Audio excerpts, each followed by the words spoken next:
Op amp. I believe आप लोगों ने पिछले सेमेस्टर में जो कोर्स पढ़ा उसमें as far as I know section A probably काफ़ी डिटेल में ये चीज़ पढ़ चुका है, लेकिन section B didn't get a time to go through the op amp quite thoroughly. For that particular reason we thought that we should organize this workshop, because आप लोगों की जो किसी हद तक अगर उसमें डेफिशिएंसी रह गई है तो that should be made up before moving to the next semester. क्योंकि नेक्स्ट सेमेस्टर में आप लोग एम्बेडेड सिस्टम पढ़ेंगे और उसमें जो डिफरेंट प्रोजेक्ट्स वगैरह होंगे उसके अंदर this is a very important component that is used. Another factor is that this workshop is going to focus not so much so on the course contents, in that कि यहाँ कोई आपका quiz नहीं लिया जाएगा, कोई असाइनमेंट नहीं है, लैब ज़रूर हैं, because the purpose of this workshop is to give you a hands-on experience with this very important IC, और आपको ज़रा समझ आए कि ये वाकई एक मिरेकल IC है, ये क्या क्या कर सकती है. तो आइडिया इज़ ओनली दैट आपकी कोई डेफिशिएंसी है उसको दूर किया जाए, आपको इस इम्पोर्टेंट कंपोनेंट के साथ ज़्यादा फेमिलियराइज किया जाए. So no lab, I mean no assignment, no quiz, no test, but pure learning. Now for learning of course that is the objective, और इसीलिए इन छुट्टियों में हमने आपको भी बुला लिया और हम खुद भी अपनी छुट्टियां छोड़ के आपको पढ़ाने के पे आ गए हैं. लेकिन द आइडिया इज़ कि अगर आप ये वाकई लर्निंग एस्पेक्ट अचीव करना चाहते हैं तो फिर you will have to spend some time, be attentive in the class and also do the labs जो हमने आपके बनाई हैं. ये लैब वो रूटीन की लैब नहीं है जो आपने पिछले सेमेस्टर में की है अपने कोर्स के अंदर, ये उससे हट के लैब्स हैं. We will just have the attendance going on, लेकिन इस पे ना कोई फाइन है अगर तुम लोग ना आओ, and no compulsion. The only compulsion is that if I don't see many people showing up then I would not waste your time and I would not waste my time and not the time of the faculty members. So will stop it, will not go any more. लेकिन अगर interest रहता है, it is mutually beneficial, तो then we will go along, और इंशाल्लाह ये 2 हफ्ते के बाद यू विल सी दैट आपको बहुत कुछ नया पता चल गया होगा. With this preamble we start today's lecture, और उसमें primarily before formally starting with this what I want to show you is just a brief glimpse of the way our curriculum is designed. Now if we see, this is just to raise the importance. semester 1, now how many people can see this written here? पीछे वालों को नजर आ रहा है? अच्छा, okay. अगर नहीं आ रहा तो बेशक आगे आ जाओ.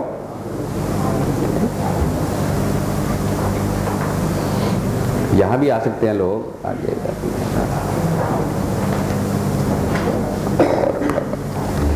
सेमेस्टर 1 में आप लोगों ने इलेक्ट्रिसिटी एंड मैग्नेटिज्म के नाम से एक कोर्स पढ़ा.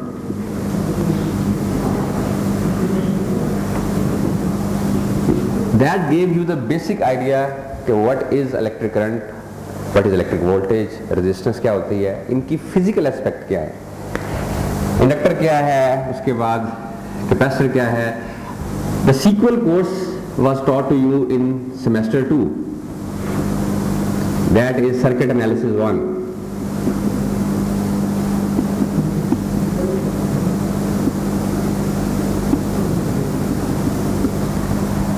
Here you were taught the basic Ohm's law, loop analysis, node analysis, voltage source, current source, ये क्या होते हैं कल का आपको पढ़ाया गया. Then we move to the third semester, and in semester 3, realizing that you are now equipped with the basic analysis tool related to the electric circuits, you are offered 2 courses. One was a higher level course, circuit analysis 2,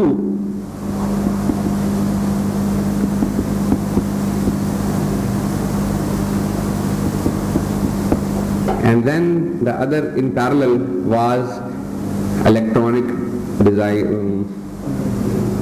devices.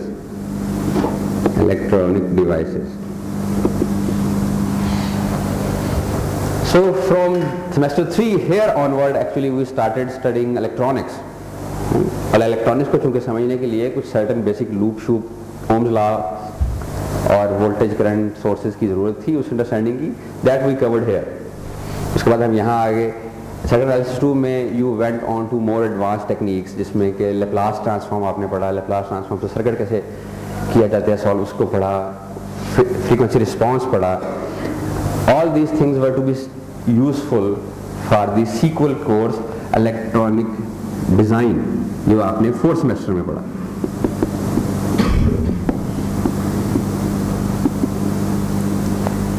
This is what you studied in semester 4. So if I draw the tree, it is something like this. कि इन दोनों courses की बुनियाद पे हम यहाँ पहुँचे. At the same time, semester 3 में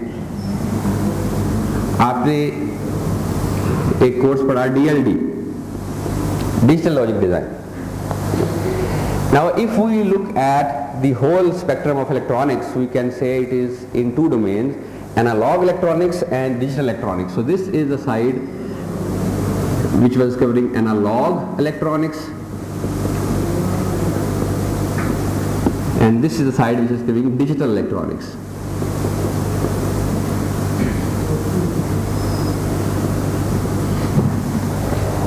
So the first course of digital electronic came in semester 3 as DLD.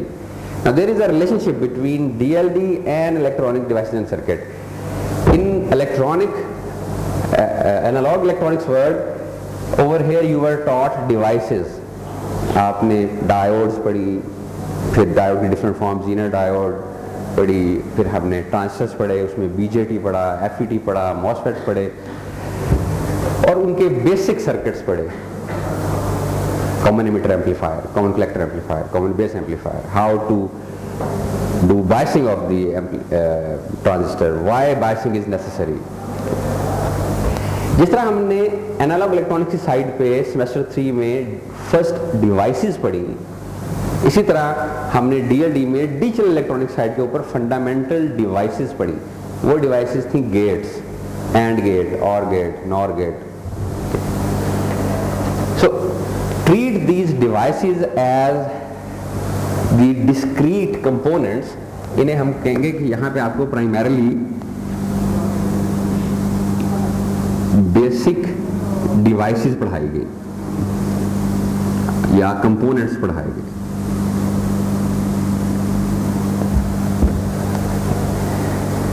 उसके बाद DLD में आपको basic gates से मिलके फ्लिप फ्लॉप बनता है, फ्लिप फ्लॉप पढ़ाया गया. फिर फ्लिप फ्लॉप से मिलके रजिस्टर्स बनते हैं, रजिस्टर पढ़ाए गए. फ्लिप फ्लॉप को इस्तेमाल करके आप स्टेट मशीन बनाते हैं, वो पढ़ाई गई. और बेसिक गेट्स को इस्तेमाल करते हुए, कार्नफ मैप इस्तेमाल करते हुए कम्बिनेशन सर्किट बनाए जाते हैं, वो आपको पढ़ाया गया. सो द आइडिया इज के using basic gates as the building block आपको छोटे छोटे मॉड्यूल पढ़ाए गए. तो ये रजिस्टर्स जो हैं, जो काउंटर्स हैं, फ्लिप फ्लॉप हैं, ये बेसिक मॉड्यूल्स बन गए. इसके बाद अगले सेमेस्टर में यहाँ पे हमने इलेक्ट्रॉनिक डिज़ाइन पढ़ना शुरू किया और यहाँ पे हमने कंप्यूटर आर्किटेक्चर पढ़ना शुरू किया. कंप्यूटर आर्किटेक्चर में क्या किया गया कि उन बेसिक गेट्स को इस्तेमाल करते हुए और बेसिक मॉड्यूल्स जो रजिस्टर्स थे, जो काउंटर्स थे, उनको इस्तेमाल करते हुए हमने देखा कि सिस्टम्स कैसे बनाए जाते हैं बड़े लेवल पर ऊपर. ALU जो आपने पढ़ा हुआ है वो कैसे बनता है, उसमें सब्ट्रैक्टर है, उसमें मल्टीप्लायर है, फिर कंट्रोल यूनिट होता है कंप्यूटर के अंदर, इंस्ट्रक्शन डिकोडर होता है. ये कैसे बनते हैं, इनके अंदर वो क्या बेसिक बिल्डिंग ब्लॉक लगे होते हैं, क्या मॉड्यूल्स लगे होते हैं, वो यही होते हैं. काउंटर्स होते हैं, रजिस्टर होते हैं, स्टेट मशीन होती हैं. मेमोरी पड़ी, मेमोरी क्या है, बहुत सारे रजिस्टर्स इकट्ठे हो गए.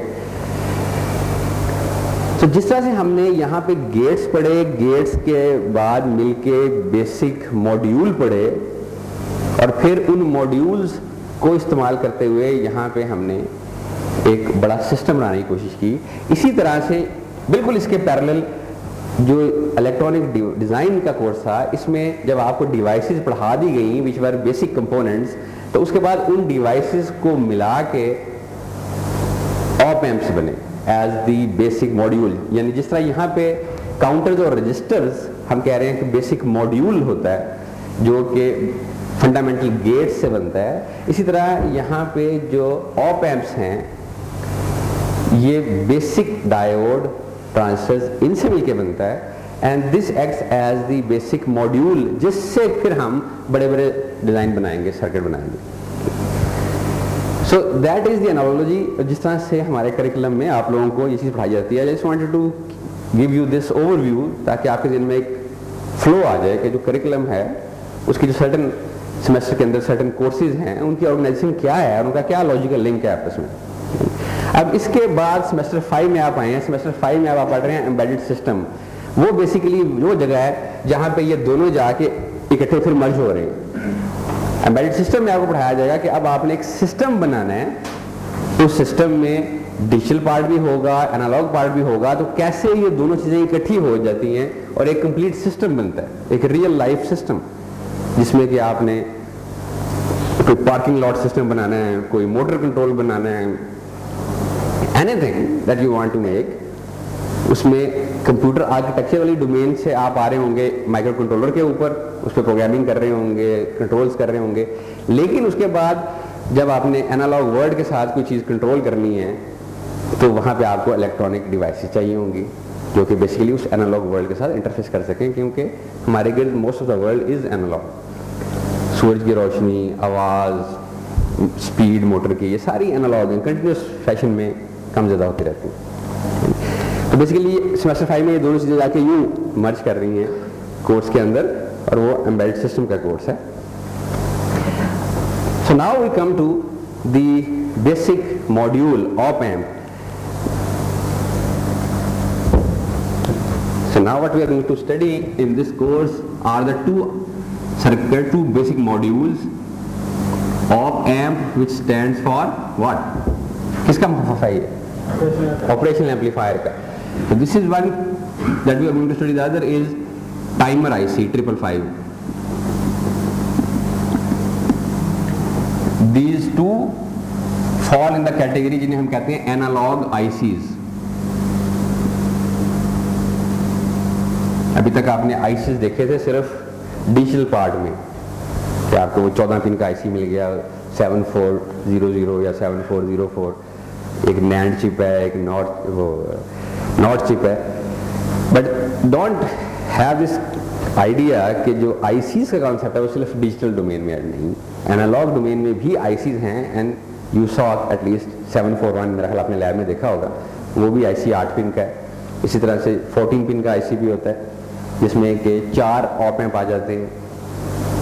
सो ये सारे एनालॉग आईसी की कैटेगरी में फॉल करते हैं। प्राइमरीली डिवाइसेस को मिला के ये आईसीज बनाए गए, और अब ये आईसीज हैं जिन्हें मोस्टली आगे इस्तेमाल किया जाता है डिज़ाइन के अंदर। बाद जगहों के ऊपर ट्रांजिस्टर को भी यूज़ किया जाता है, डायोड को भी यूज़ किया जाएगा, लेकिन जितनी वर्सेटिलिटी इन दो आईसीज में है, यू विल सी कि they can do anything. Practically they can do anything. Now what is the op amp? अभी शुरू में कुछ लेक्चर्स हम op amp कवर करेंगे, and then next week sometime we will discuss this 555 timer IC और उसके क्या क्या इस्तेमाल।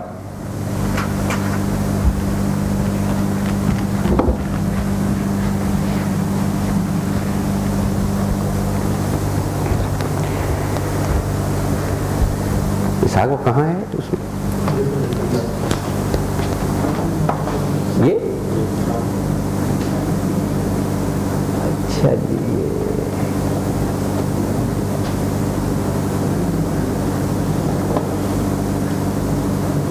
alright जी, this is something that I just wanted to show. Okay, this is op amp 741. Now look at it, बेशुमार transistors different combination में लगे हुए। So this is just to show you the idea कि this is a complex circuit, इसके अंदर बहुत सारे transistor लगे हुए हैं, मुख्तलिफ ट्रांजिस्टर मुख्तलिफ तरीक़ों से काम कर रहे हैं। But the interesting part is without even knowing the detail that how this internal circuit works, you can still use this IC and get all sort of things made from it. So we will not go inside it कि अंदर से काम कैसे करता है, यानी हम ये नहीं देखेंगे कि ये व्हील इन्वेंट कैसे हुआ, हम उस व्हील को यूज करेंगे। The main thing to note is कि ये इसने दिखाया हुआ कि इसकी इनपुट हैं दो, यहां से दो इनपुट्स आती हैं, and then here is the output। जो आउटपुट है उसमें ये दो ट्रांजिस्टर लगे हुए हैं। तो अगर मैं इसको आपको इन सिंपल दिखाऊं तो असल में आप ये समझ लो कि ये ऑप एम्प है, इसकी सिंपलीफाइड स्ट्रक्चर ये होगा कि इसके दो पावर सप्लाई लगती है, इसको लेटर से यहाँ प्लस 15 वोल्ट में लगाऊं, यहाँ माइनस 15 लगा दूं। अब प्राइमरीली यहाँ से बायसिंग के लिए एक करंट सोर्स बन रहा है। ये जो चीज़ आप देख रहे हैं यहाँ पे, ये प्राइमरीली इन ट्रांजिस्टर्स की बायसिंग के लिए एक कांस्टेंट करंट सोर्स बन रहा है, और इसके बाद this is our input.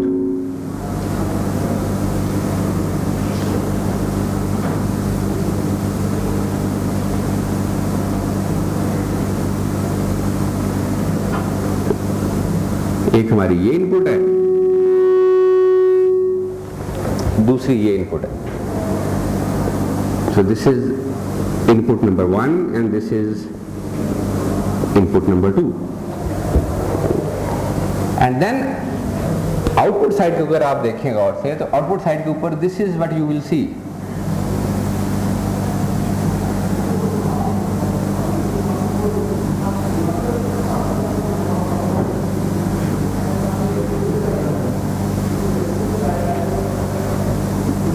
This is your output। ये एक ट्रांजिस्टर NPN और ये एक ट्रांजिस्टर PNP, ये बीच में रजिस्टर जो है इनको अगर आप फिलहाल भूल जाओ, तो this is what we are getting over there. This type of output structure is called totem pole output.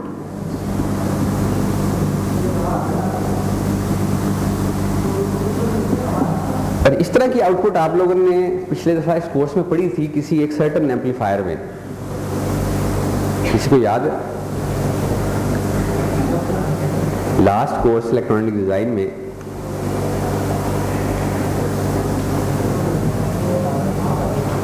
कोई क्लास ए एम्पलीफायर, कोई क्लास बी एम्पलीफायर, कोई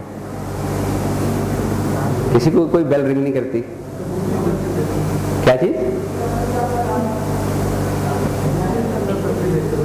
जोर से बोले यार, मुझे पता रोजा है लेकिन कोई बात नहीं।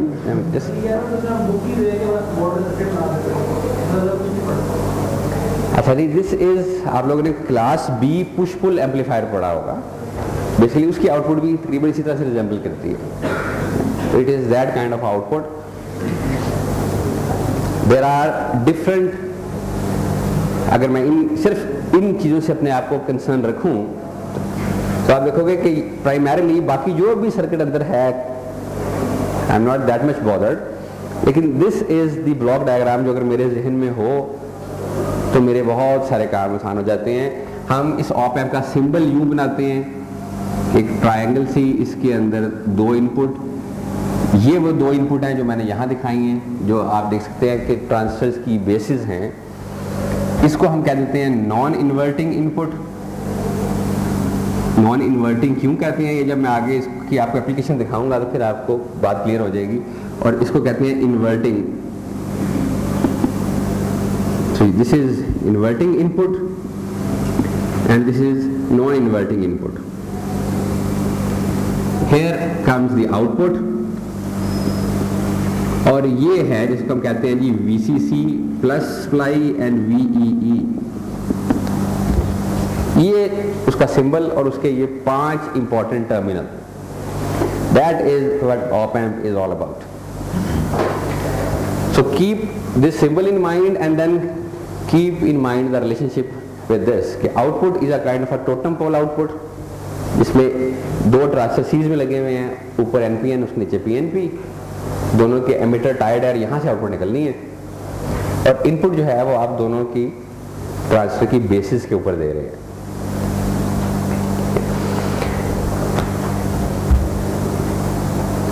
अब अगर हम इस थीम को सामने रखें तो what is the job of this module is primarily, अगर पूछा जाए ऑप एम्प क्या है, तो ऑप एम्प है एक very high gain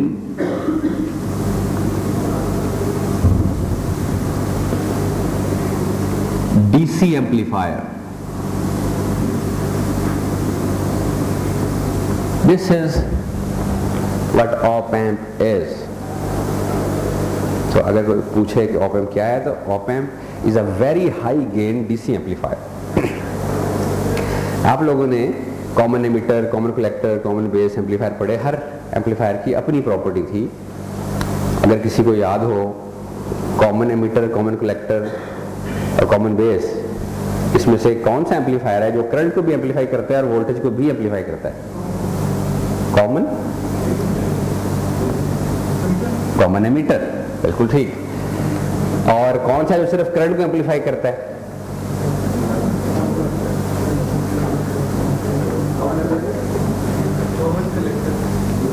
common collector. Common collector. और कॉमन बेस क्या करता है? उसका करंट गेन 1 है, वो करंट को एम्पलीफाई नहीं करता, वोल्टेज शो करता है। What do we mean by DC amplifier? What is an AC amplifier? What is a DC amplifier? AC क्या होता है?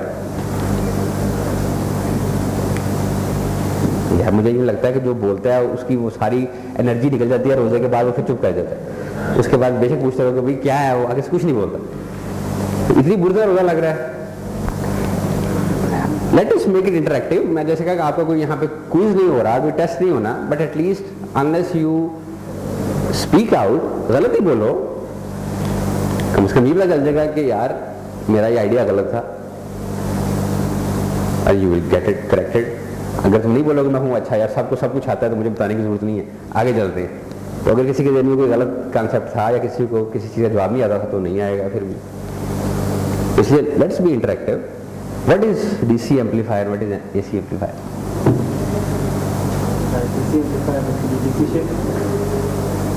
डीसी शिफ्ट क्या है?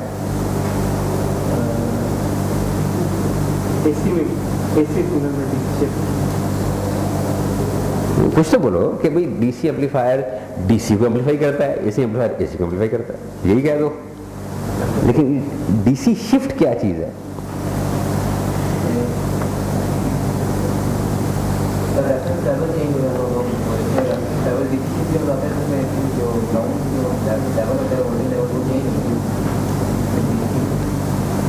आपके पीछे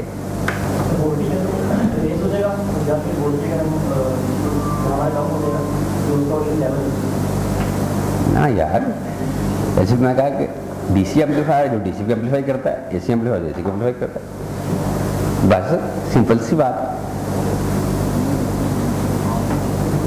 अच्छा, पता कैसे चलता है कि ये सिग्नल डीसी है या एसी है? चलो बिल्कुल ठीक है। डीसी वो है जो कांस्टेंट लेवल है, which does not show a periodicity. AC signal वो है जिसमें कि पीरियोडिक वेव फॉर्म से बनती है, साइन वेव है, स्क्वायर वेव है, ट्रायंगुलर वेव है, व्हाटएवर। डीसी कांस्टेंट लाइन है। तो इसका क्या मतलब होगा कि एसी एम्पलीफायर वो होगा जो एसी सिग्नल्स को एम्पलीफाई कर देगा, डीसी को नहीं करेगा। और डीसी एम्पलीफायर जो है वो क्या करेगा? वो डीसी को एम्पलीफाई कर देगा, एसी को नहीं करेगा। पूछ रहा हूं? नहीं, डीसी एम्पलीफायर का मतलब होता है कि ये डीसी को भी एम्पलीफाई करेगा और एसी को भी करेगा। और एसी एम्पलीफायर होता है जो सिर्फ एसी को करेगा। उसकी वजह क्या है? उसकी वजह अगर अब आप लोगों को कोई याद हो, आप लोगों ने अगर कॉमन एमिटर एम्पलीफायर बनाओ,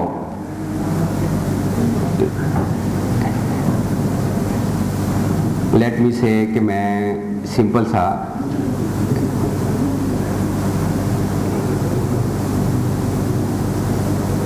ये रजिस्टर से मैंने बायस कर दिया R1 R2 से, ये emitter resistance RE, collector resistance RC, यहां से आउटपुट ले ली,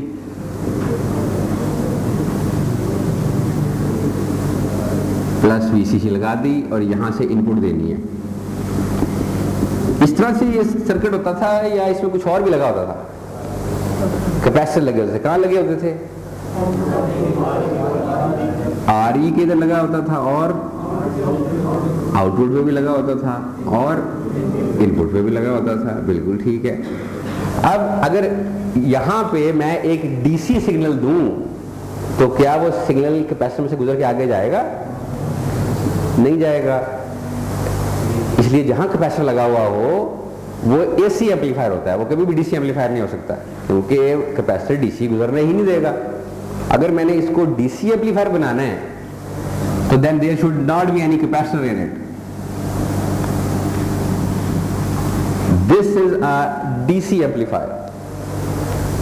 प्रॉब्लम सिर्फ एक है कि चूंकि पोटेंशियल डिवाइडर है, यहां पे कोई वोल्टेज होगी, लेटर से हमने बायस किया हुआ है, ये 12 वोल्ट है, यहाँ पे अगर दोनों रेजिस्टर बराबर हैं तो यहाँ पे 6 वोल्ट आ जाएंगे। अब अगर मैं यहाँ पे एक सिग्नल जनरेटर लगाता हूँ अपना, तो जिस वक्त सिग्नल जनरेटर 0 वोल्ट दे रहा होगा तो समझो यहाँ पे भी 0 वोल्ट आ जाएंगे, तो सिग्नल की ये जो सिस्टम है इसकी बायसिंग खराब हो जाएगी। इसलिए सिंपली कैपेसिटर हटा देने से एक AC एम्पलीफायर DC एम्पलीफायर नहीं बन जाता। DC एम्पलीफायर वो होगा जो DC को भी एम्पलीफाई करने दे, लेकिन उसके लिए जरूरी है कि जिस पॉइंट पे मैं सिग्नल इनपुट पे कनेक्ट करना है वहां पे बायसिंग की कोई वोल्टेज ना हो, वहां 0 वोल्ट हो। 0 वोल्ट कैसे हो सकते हैं? अगर मैं यहां पे बजाय ग्राउंड करने के इसको -12 वोल्ट लगा दूं और यहां +12 है और ये दोनों रेजिस्टर बराबर हैं, अब यहां 0 वोल्ट आ जाएगा। Now it is a DC amplifier, क्योंकि अब मैं जब सिग्नल यहां लगाऊंगा, जब सिग्नल की वोल्टेज 0 होगी तो फर्क नहीं पड़ेगा, इस सर्किट की बायसिंग नहीं छिड़ेगी। So this will be called a DC amplifier. लेकिन अगर मैंने यहाँ कैपेसिटर लगा दिया तो अब DC तो नहीं गुजर सकती। Now it is going to be an AC amplifier. So this is the difference between DC amplifier and AC amplifier. And now if you have a look at here, अब देखो इसमें कैपेसिटर कोई नहीं लगा हुआ मेन पाथ में, ये एक छोटा सा कैपेसिटर लगा हुआ है, लेकिन मेन जो सिग्नल की आपकी इनपुट आती है, यहाँ से ये आउटपुट आई, यहाँ से इधर आया, इसने इसको ड्राइव किया, यहाँ से गया, इसने इसको ड्राइव किया, आउटपुट। उस पूरे पाथ में कैपेसिटर कोई नहीं आ रहा। That is why it is called a DC amplifier. Now whatever I explained to you कि DC amplifier वो है जो all the signals starting from DC which is 0 frequency to upper frequencies, अगर वो इन सब को एम्पलीफाई कर दे तो वो क्या कहलाता है? DC amplifier. AC एम्पलीफायर वो है जो कि DC सिग्नल को एम्पलीफाई नहीं करता।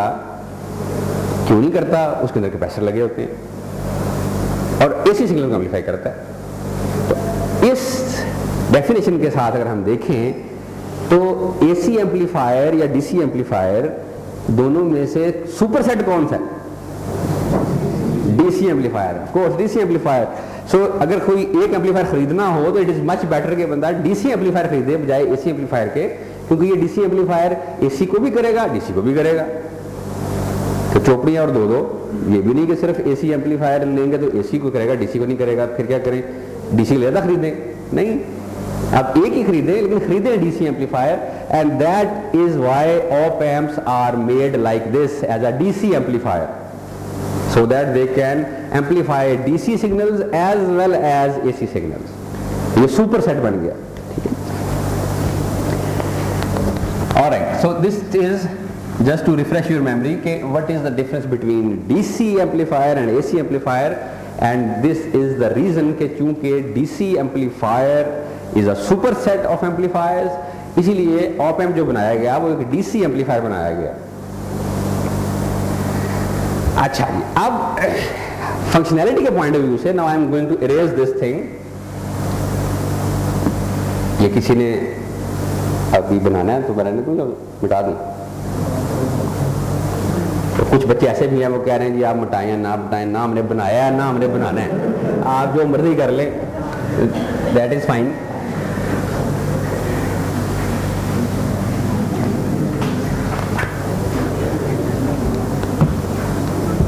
नाउ फंक्शनैलिटी के पॉइंट ऑफ व्यू से अगर हम देखें इस चीज को, तो this is I am going to show you its functional block diagram.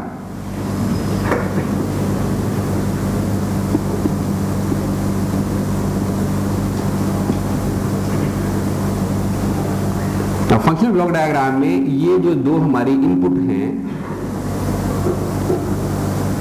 Primarily आप यूं समझिए कि इनके अंदर एक वेरी वेरी हाई रेजिस्टेंस लगी हुई है, very high resistance.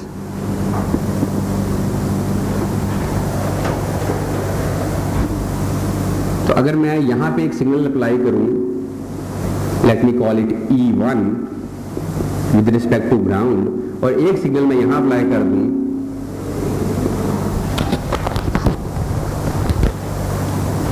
Late me call it E2, सो इस रजिस्टर के अक्रॉस क्या वोल्टेज आएगी?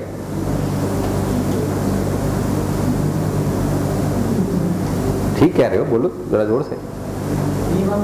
E1 माइनस E2, इस पॉइंट पे E1 वोल्टेज है, इस पे E2 है, तो यहां पे जो वोल्टेज हमें मिलेगी इसको मैं ED कह देता हूं, this will be E1 minus E2। ED means differential voltage.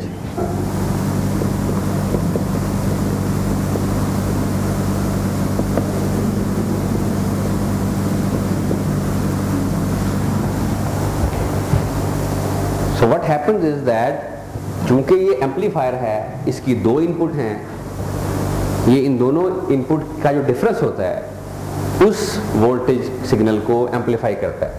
तो यहां पे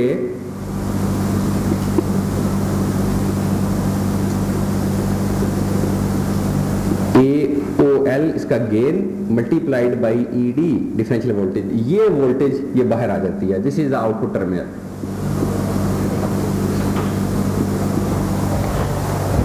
So this is all this op amp is doing. ये उसका सिंबल, वो उसकी functional diagram. Because this is a DC amplifier, what it does is that it has two inputs, so it takes the difference of the input voltages and amplifies, multiplied by a high value, and then gives the output signal. Course यहाँ पे हमने इसको वो इसकी voltage source दिए हुए हैं।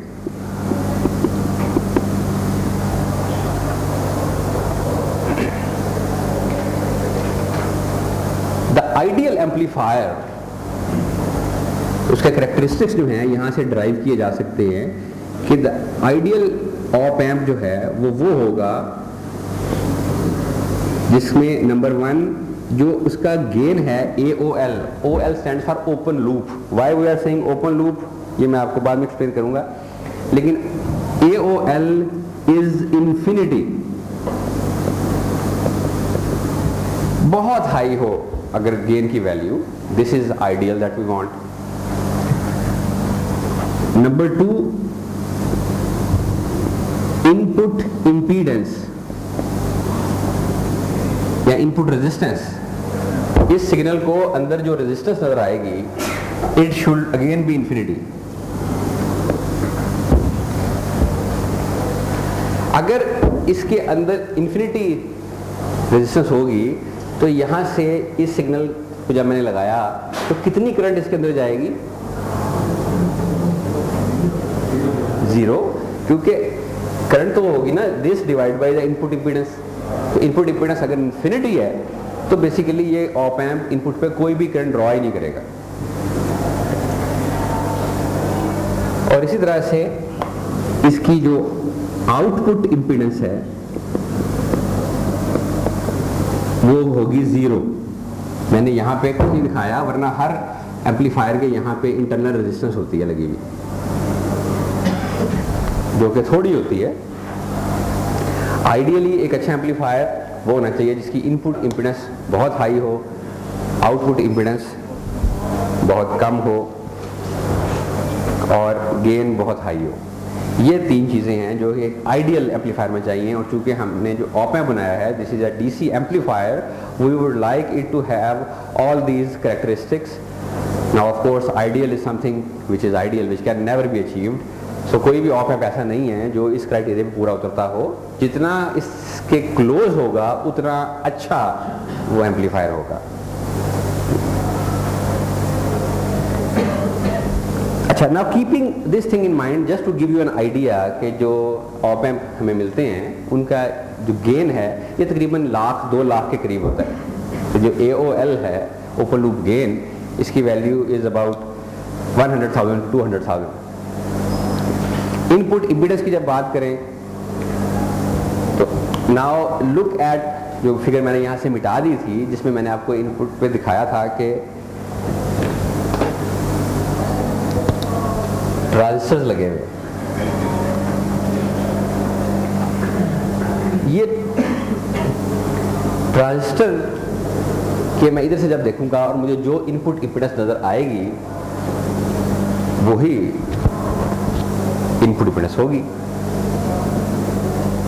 अब कौन सा एम्पलीफायर है, अगर किसी को याद हो, common base, common collector, common emitter में से जिसकी इनपुट इम्पीडेंस बहुत हाई होती है?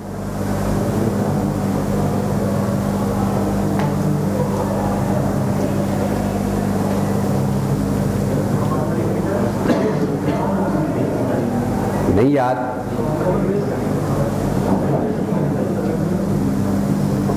एक साहब ने कहा कॉमन बेस,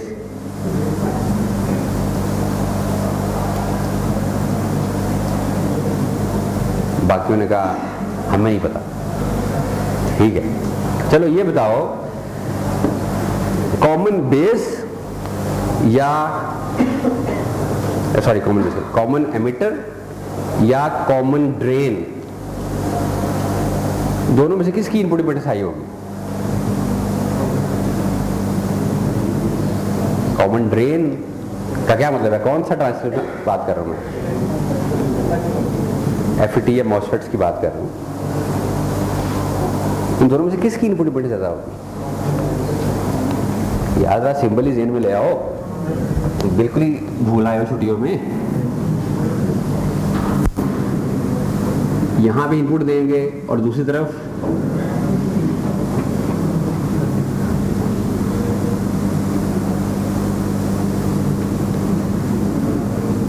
यहां भी इनपुट देंगे।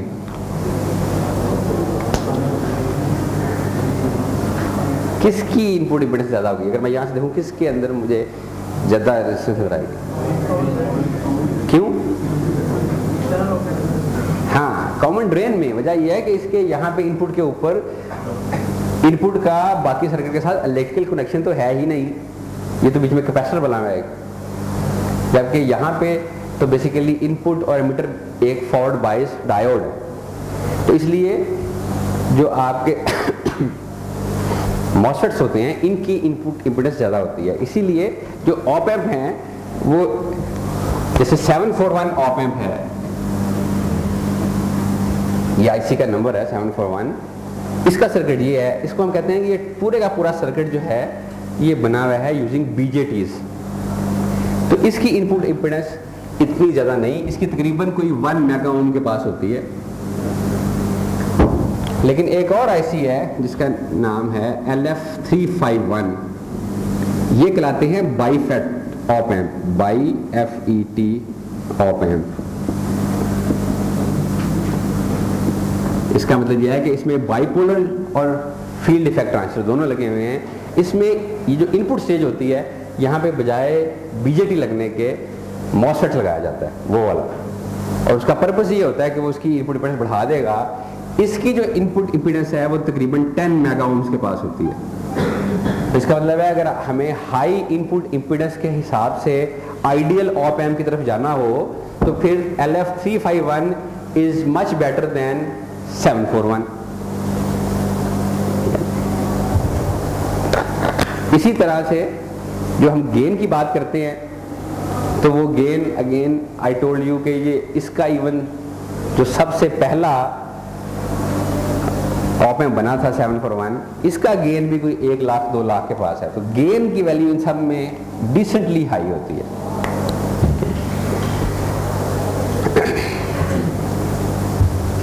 अच्छा जी, अब कि हम इस फंक्शनल डायग्राम को लेके आगे चलेंगे कि इनपुट का डिफरेंस उसको इसने एम्पलीफाई करना है और आउटपुट वैल्यू निकाल देनी है। Keeping that functional diagram in mind,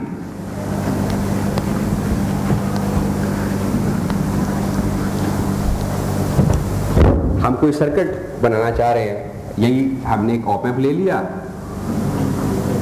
plus minus इसको यहाँ पे दे दिए प्लस 15 वोल्ट, इसको यहाँ दे दिए माइनस 15 वोल्ट, यहाँ से इसकी आउटपुट लेनी है, हमने एक रजिस्टर लगा दिया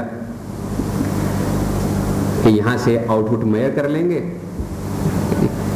लेट अस से मैंने इनपुट के ऊपर इधर ग्राउंड दे दिया और यहाँ मैं एक सिग्नल सोर्स लगा रहा हूँ।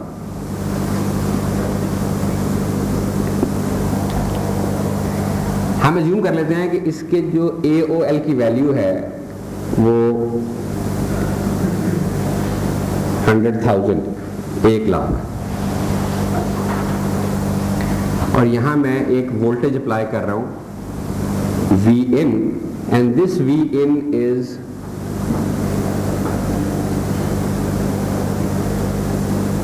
a small sine wave, जिसकी के वैल्यू यहां पे है से 10 मिलीवोल्ट और यहां पे है -10 मिलीवोल्ट। अब हम यहां पे ये सिग्नल एम्पलीफाई करना चाह रहे हैं, आउटपुट मैं प्लॉट करना चाह रहा हूं यहां पे।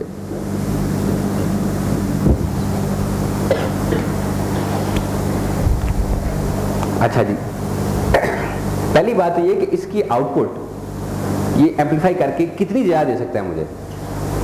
100 वोल्ट दे सकता है? कितनी दे सकता है? जितनी पावर सप्लाई है उससे बड़ा नहीं दे सकता आइडियली। अब आप इस सर्किट पे आए, अगर यहाँ प्लस 15 लगे हुए हैं और यहाँ मुझे इसने पॉजिटिव आउटपुट देनी है, तो बेसिकली ये ट्रांजिस्टर कंडक्ट कर रहा होगा, और अगर आप गौर करो तो इसकी इनपुट यहाँ से आ रही है और एमिटर से हम इसकी आउटपुट ले रहे हैं, तो ये कौन सा एम्पलीफायर बन गया? एमिटर से इन आउटपुट ले रहे हैं, बेस पे इनपुट दे रहे हैं, कॉमन कलेक्टर बन गया। तो ये कॉमन कलेक्टर एम्पलीफायर बन गया, इसकी आउटपुट यहाँ से हम ले रहे हैं। इसका मतलब है कि अगर यहाँ 15 वोल्ट है तो एमिटर पे कितनी का वोल्टेज आ सकती है? मैक्सिमम 15 वोल्ट आ सकती है।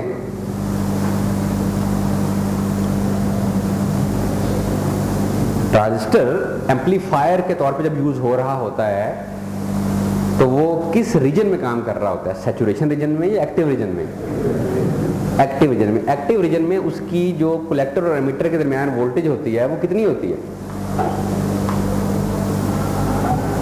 0 वोल्ट हो सकती है।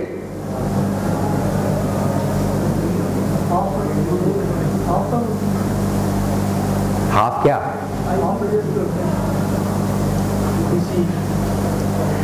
नहीं, मैं ये कह रहा हूं कि कैसे पता चलेगा कि कोई ट्रांजिस्टर जो है वो एक्टिव रीजन में है या सैचुरेशन रीजन में? IC 0 होगी तो सैचुरेशन, हाँ तो VC कितनी होगी? तो पूछ लूं कि सैचुरेशन जब होगी तो VCE सैट कितनी होती है? 0.2 आइडियली कहा जाता है, लेकिन ये point depending on transistor 0.7, 0.8, 1 volt भी हो सकती है। अगर वो एक्टिव रीजन में है तो ऑफ कोर्स उसकी वोल्टेज इस सैचुरेशन वोल्टेज से तो ज़्यादा ही होगी ना। इसका मतलब अगर हम 1 वोल्ट मान लें तो इसका मतलब ये हुआ कि जब ये एक्टिव रीजन में इसने चलना है तो एटलीस्ट 1 वोल्ट इसके क्रॉस ड्रॉप होगा। तो अगर 15 यहाँ है तो मीटर पे 15 तो मुझे मिल ही नहीं सकते, मैक्सिमम 14 मिल सकते हैं। यानी अगर मेरा सिग्नल एम्पलीफाई करना चाहे भी, अगर मेरा सिग्नल आउटपुट पे एम्पलीफाई करना चाहे और आउटपुट पे मुझे ये वेवफॉर्म मिलनी हो तो ये ज़्यादा से ज़्यादा 14 वोल्ट तक ही आ सकेगी, 15 तक तो नहीं आ सकेगी। अगर मैं यहाँ 12 वोल्ट की बैटरी लगा दूंगा तो 11 तक आ जाएगी। तो इसका मतलब है ये बस जो इसकी डीसी बस है वहां तक नहीं पहुंच पाता। Same for the negative side, negative पे भी जब ये यहां से आउटपुट आएगी तो ये -14 है, इसके क्रॉस कम से कम 1 वोल्ट का ड्रॉप होना ही होना है। सॉरी ये -15 है, तो इसका मतलब यहाँ -14 से नीचे तो मैं जा नहीं सकता। तो एक चीज तो हमें ये ध्यान में रखनी है कि ऑप एम्प की आउटपुट का स्विंग जो है वो इसकी जो रियल वोल्टेजेस हैं उससे बड़ा तो हो ही नहीं सकता। उनके बराबर हो सकता है या नहीं हो सकता? नहीं हो सकता। कुछ ऑप एम्प बनाए जाते हैं जो कि इस 1 वोल्ट के ड्रॉप को खा जाएं, यानी बजाय यहां 14 वोल्ट आने के हम 15 के पास पहुंच सकें, लेकिन वो बीजेटी के साथ नहीं हो सकता। वो जो ऑप एम्प होते हैं उनमें फिर यहां पे भी आउटपुट पे मॉसफेट लगा दिया जाता है, क्योंकि मॉसफेट में VDS जो है that can be very low even in active region, क्योंकि VDS जो है वो उसकी channel resistance RD multiplied by ID इसके बराबर होता है। तो जिस तरह मैंने आपको बताया कि कुछ ऑप एम्प जहां पे हम इनपुट इंपेडेंस बढ़ाना चाहते हैं वहां पे हम FET इनपुट वाले ऑप एम्प यूज करेंगे, बाईफेट ऑप एम्प जो मैंने बनाया था जैसे LF351। इसी तरह से जहां पे आप चाहें कि आपकी आउटपुट का स्विंग आपकी रियल वोल्टेजेस तक पहुंच जाए या उसके क्लोज चला जाए, तो वहां पे हम वो ऑप एम्प इस्तेमाल करेंगे जिसकी आउटपुट स्टेज के ऊपर मॉसफेट्स लगे हों, बीजेटी ना लगे हों। लेकिन आम एप्लीकेशन के लिए ये 741 which has BJT at the input and at the output, it is fine. जब 15 वोल्ट पे नहीं जाएंगे 14 तक चले जाएंगे। अब मुझे बताओ कि ये 14 वोल्ट तक मैं कब पहुंचूंगा? अगर इसका गेन 1 लाख है तो इनपुट पे मैं कितना सिग्नल दूं तो मुझे आउटपुट पे ये पूरी 14 वोल्ट मिल जाएगी? 14 डिवाइड बाई 1 लाख क्या बन गया? 14 divide by 1 lakh 140 microvolts. 140 microvolt is equal to how many millivolts? 0.14 millivolt. अब देखो होगा क्या, आपका ये बड़ा छोटा सिग्नल था 10 मिली वोल्ट का, ये बढ़ना शुरू हुआ, साथ साथ आउटपुट बढ़नी शुरू हुई, मल्टीप्लाइड बाई गेन जो आपका था 10,000, आउटपुट बढ़नी शुरू हुई। जो ही ये 0.14 मिली वोल्ट तक पहुंचा, ये 14 वोल्ट तक पहुंच गया। अब सिग्नल बढ़ता जा रहा है, लेकिन हम 14 वोल्ट से ऊपर तो जा ही नहीं सकते, तो हम यही 14 वोल्ट पे फंसे रहेंगे। फिर ये सिग्नल यहां से वापस आना शुरू करेगा, यहां तक हम यही फंसे रहेंगे। जब ये 0.14 से नीचे आएगा तो फिर हम इसको फॉलो करते हुए ये आ जाएंगे। इसी तरह नेगेटिव साइड को देखो, जो ही वोल्टेज बढ़ना शुरू हुई हमने गेन के साथ बढ़ना शुरू किया, लेकिन जो ही ये यहां से आगे पहुंचा 0.14 मिली वोल्ट से हम 14 तक पहुंच चुके थे, -14 तक, अब हम यही खड़े रहेंगे। उसके बाद फिर यहां तक ऐसे ही खड़े रहेंगे। उसके बाद तो is it amplifier? Amplifier is suppose to only amplify the signal, not distort it. Amplifier सिर्फ मैग्नीट्यूड बढ़ा देता है, उसकी शक्ल नहीं बिगाड़ता सिग्नल की। इसने तो शक्ल बिगाड़ के रख दी है। अगर आउटपुट ये आ रही होती तो हम कहते हैं कि ये एम्पलीफायर है, लेकिन इसने तो शक्ल ही बिगाड़ दिया। It is not any more sine wave, ये तो स्क्वायर वेव लग रही है मुझे ऑलमोस्ट। और क्वेश्चन ये है कि जनाब हम ये चीखते रहे कि आइडियल एम्पलीफायर वो जिसका गेन बहुत हाई हो। हाँ जी बहुत हाई है, लेकिन पता लगा इतना हाई हो गया गेन कि अब तो वो वेव फॉर्म को डिस्टॉर्ट करना शुरू कर देता है। पहले कहते रहे आइडियल एम्पलीफायर वो है जिसमें गेन ज़्यादा हो, अब कहते हैं यार गेन डिक्रीज कर दे, ऐसा क्या हुआ? लेकिन your observation is valid, we need to decrease the gain. अगर हमने एज अ एम्पलीफायर इसको चलाना है और एम्पलीफायर के तौर पे चलाना है, तो इसका मतलब ये है कि भाई इसका गेन कम करना पड़ेगा, वरना ये तो इनपुट के ऊपर माइक्रो वोल्ट सिग्नल के ऊपर ही अपने आप को सैचुरेट करा के यहाँ तक पहुँच जाएगा। जब ये वैल्यू यहाँ पहुँच जाती है तो इसे हम कहते हैं कि ये ऑप एम्प सैचुरेट कर गया है ना। तो ये जो है ये सैचुरेट यहाँ पे जब पहुँचा है, यहाँ से पहुँचा है तो ये सैचुरेशन में पहुँच चुका है। सैचुरेशन का मतलब होता है कि जितना अगर इससे लिया जा सकता था ले लिया, इससे ज़्यादा और कुछ लिया जा सकता है, इससे अपनी कैपेसिटी तक पहुँच गया।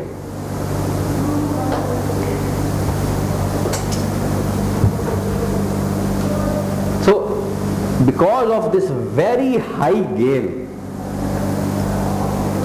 we see कि इनपुट टर्मिनल्स के दरमियान जो वोल्टेज डिफरेंस है, अगर तो ये वोल्टेज डिफरेंस माइक्रो वोल्ट तक रहेगा तब तक तो ये एज अ एम्पलीफायर काम करता रहेगा। और एम्पलीफायर काम करने से मुराद ये है कि इसकी आउटपुट पे वही हमें वेवफॉर्म की शेप मिलेगी जो हम इनपुट के ऊपर वेवफॉर्म की शेप अप्लाई करेंगे। लेकिन ये सिर्फ तब तक जब तक इनका डिफरेंस माइक्रो वोल्ट्स में हो। अगर ये इनपुट का डिफरेंस थोड़ा सा भी बढ़ गया तो फिर ये एम्पलीफायर नहीं रहता, तो ये कुछ और ही चीजें देना शुरू कर देगा हमें। हाँ, now keeping that thing in mind, जो हम एक कंक्लूजन ड्रॉ करें इससे वो ये होगा कि if the op amp is to be used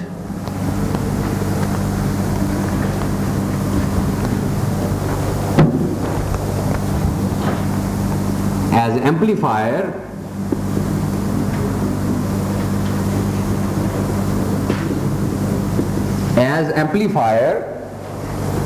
it would require that the difference between the two input terminals should be very small, or one can say almost zero, क्योंकि few microvolt is practically almost zero। ये ध्यान में रखना, जब हम कहते हैं कि इन दोनों के दरमियान इनपुट इज जीरो, तो अगर ट्रूली इनपुट 0.00000 है तो फिर उसको आप मिलियन गेन से मल्टीप्लाई कर लें, आउटपुट भी जीरो ही रहेगी।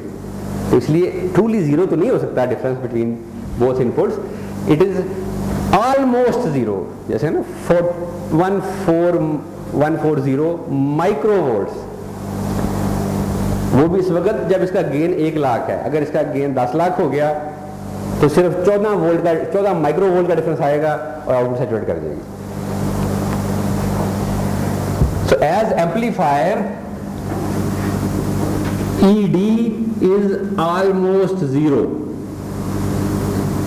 जब भी ऑप एम्प को हमने एज अ एम्पलीफायर इस्तेमाल करना है, अंडरस्टूड होगा कि इसके पॉजिटिव और नेगेटिव इनपुट के दरमियान वोल्टेज डिफरेंस जीरो है, यानी जितनी वोल्टेज यहाँ है ऑलमोस्ट उतनी ही यहाँ पे है, तभी ये एम्पलीफायर के तौर पे काम कर सकेगा, वरना ये एम्पलीफायर के तौर पे काम नहीं कर सकेगा।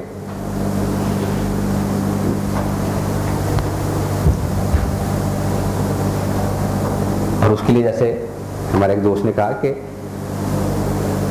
इसका मतलब है कि हमें गेन रिड्यूस करना चाहिए, और हम गेन रिड्यूस करेंगे। गेन रिड्यूस करने के लिए we will have to reduce the gain. वो कैसे करेंगे? We will use feedback, use negative feedback।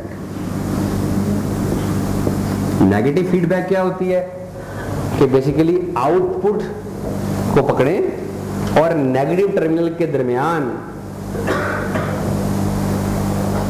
एक कनेक्शन बना दें, ताकि आउटपुट का कुछ हिस्सा is fed back to the negative input.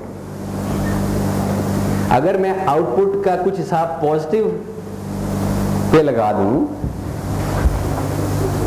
For example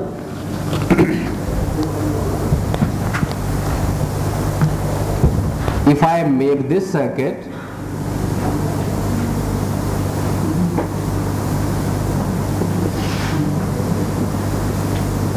यहां पे मैं इनपुट दे दूं और यहां से आउटपुट लूं, तो चूंकि मैं आउटपुट का पोटेंशियल डिवाइडर लगा के इसका एक परसेंटेज या इसकी एक सर्टेन रेशियो वापस नेगेटिव इनपुट पे फीड कर रहा हूं, तो ये कहलाएगी नेगेटिव फीडबैक। और नेगेटिव फीडबैक गेन को हमेशा कम करती है। इसका मतलब है कि जब भी आप नेगेटिव फीडबैक देखेंगे तो आपके ज़हन में आ जाना चाहिए कि ले भाई इसने ओवरऑल गेन को कम कर दिया है, और ओवरऑल गेन कम करने का मकसद ये है कि हम इसको एज अ एम्पलीफायर यूज करना चाहते हैं। तो whenever we use negative feedback in an op amp, फौरन आपके ज़हन में ये चीज आनी चाहिए कि this is an amplifier. Negative feedback का मकसद ओवरऑल गेन को कम करना है,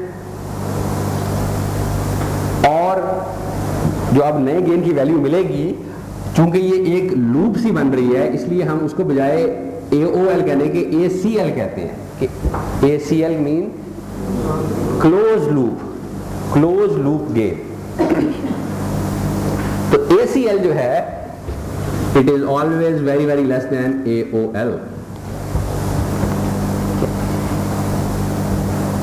So, number one, whenever you see a negative feedback, it means we are going to use it as an amplifier. As an amplifier, the overall gain is going to be less than the open loop gain, and in this condition, चूंकि हमने यहाँ पे देख लिया कि जब आप as a op amp को यूज कर रहे हैं एज अ एम्पलीफायर, तो इसकी पॉजिटिव और नेगेटिव टर्मिनल के दरमियान वोल्टेज बहुत थोड़ी होगी, ऑलमोस्ट जीरो।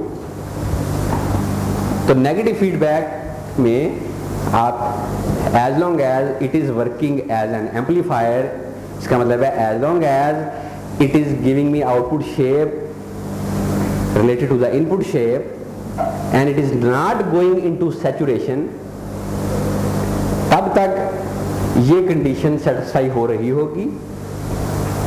इनपुट और आउटपुट सॉरी दोनों इनपुट के दरमियान डिफरेंस नेग्लिजिबली स्मॉल होगा, ऑलमोस्ट जीरो होगा। On the other hand if I start using this will be called a positive feedback. यानी चूंकि फीडबैक है, फीडबैक का मतलब होता है कि आउटपुट का सैंपल लेके इनपुट पे दे दो। This is what it means कि फीडबैक, पॉजिटिव फीडबैक जो हम वापस दे रहे हैं वो पॉजिटिव टर्मिनल में देंगे तो पॉजिटिव फीडबैक, नेगेटिव टर्मिनल में देंगे आउटपुट का हिस्सा नेगेटिव फीडबैक। आउटपुट जैसे हमने कहा नेगेटिव और पॉजिटिव एक दूसरे की बिल्कुल ऑपोजिट है, जिद है। Negative feedback reduces the overall gain, positive feedback enhances the overall gain. यानी पॉजिटिव फीडबैक वो गेन जो पहले ही बहुत ज्यादा है उसको और भी ज्यादा कर देती है। So negative feedback reduces the gain, positive feedback increases the gain. और पॉजिटिव फीडबैक के साथ क्योंकि गेन बढ़ गया तो ये वाली प्रॉब्लम दोबारा आ जाएगी। इसका मतलब है कि पॉजिटिव फीडबैक जहां भी आप देखेंगे वो कभी भी एम्पलीफायर नहीं हो सकता। और पॉजिटिव फीडबैक जब भी आप देखेंगे, this is what you should keep in mind, बेशक लिख लो, बूटी बना के जेब में डाल लो, हर वक्त याद करते रहना। ये फंडामेंटल रूल है, अगर आप ये याद रखोगे आपको सर्किट एनालिसिस में इशू नहीं आएगा कि whenever you see a positive feedback it can not be an amplifier, number one. Number two, output will always be saturated, या मैक्सिमम पॉजिटिव वैल्यू पे आउटपुट होगी या मिनिमम पॉजिटिव वैल्यू पे output होगी। आउटपुट के पास सिर्फ ये दो वैल्यू हो सकती है, आउटपुट की कोई तीसरी वैल्यू नहीं हो सकती। This is with the positive feedback. With the negative feedback, whenever you see a negative feedback, you will say it is an amplifier, अगर ये एम्पलीफायर है तो फिर आउटपुट की शक्ल इनपुट शक्ल के बराबर होगी। जब तक ये कंडीशन होगी, यानी ये आप कह लें कि एक्टिव रीजन में रहेगा, ये सैचुरेशन में नहीं जाएगा, जब तक ये शक्ल होगी तब तक ED will be 0.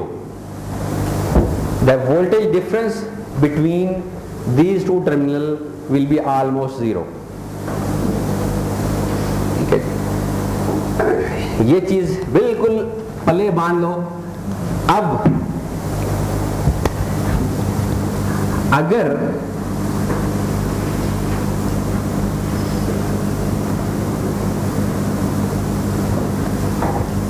Let me से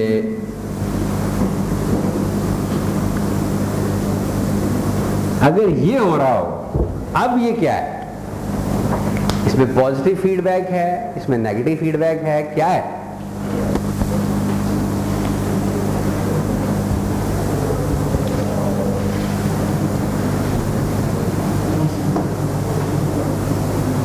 बता यार। पॉजिटिव तो है क्योंकि ये आउटपुट है, ये डिवाइडर लग गया, यहाँ पे वोल्टेज इसका कुछ परसेंटेज होगी वो हमने पॉजिटिव पे दे दिया, पॉजिटिव तो है। अब इधर देखूं तो ये आउटपुट है, ये प्लस डिवाइडर बन गया, इसकी एक सैंपल उठा के यहाँ दे दिया, नेगेटिव फीडबैक भी है। तो इसमें पॉजिटिव फीडबैक भी है, बज़ाहिर लग रहा है नेगेटिव फीडबैक भी है। ऐसे सिनेरियो में क्या होगा? ऐसे सिनेरियो में this is point number 3 to be noted. एक था कि पॉजिटिव फीडबैक हो तो क्या प्रॉपर्टीज होती हैं ऑप एम्प की, दूसरा था नेगेटिव फीडबैक हो तो क्या प्रॉपर्टीज होती हैं, तीसरी ये है कि जब दोनों ही फीडबैक हों तो हमेशा पॉजिटिव फीडबैक डोमिनेट कर जाती है। यानी जब आप ये देखेंगे तो यू कैन से कि this circuit will behave as if it has a positive feedback, positive feedback हमेशा डोमिनेट कर जाएगी। एंड सिंस इसमें ओवरऑल पॉजिटिव फीडबैक है तो क्या ये एम्पलीफायर के तौर पे बिहेव करेगा? नहीं, it can not behave as an amplifier, simple.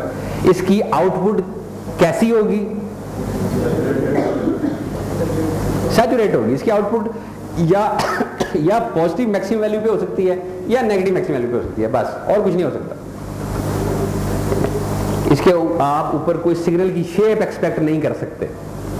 ये 3 रूल याद रखो, इसके साथ एनालिसिस करना हमारे लिए बहुत आसान होगा आगे। Whenever we will take up a circuit, हम इस तरह से इसको सोचेंगे, ये कौन सी फीडबैक है, पॉजिटिव है, नेगेटिव है। अगर पॉजिटिव फीडबैक है तो वी आर श्योर कि यार इसकी आउटपुट हमेशा सैचुरेट करेगी, या प्लस वैल्यू आ करेगी या माइनस वैल्यू आ करेगी, किसी वक्त प्लस किसी वक्त माइनस, और इसके आउटपुट पे कोई वैल्यू नहीं आ सकती। और इस हिसाब से हम उसका सर्किट का एनालिसिस किया करेंगे। अगर नेगेटिव फीडबैक है, it is acting as an amplifier, amplifier है तो as long as it is working as an amplifier, इसकी ED 0 होगी, यानी जो वोल्टेज यहाँ होगी वही यहाँ हम अज्यूम कर सकते हैं बड़े आराम से। That is what you should keep in mind. Third, मैंने आपको ये बता दिया कि जब दोनों होंगी तो असल में पॉजिटिव फीडबैक ही काम करेगी। ठीक है जी।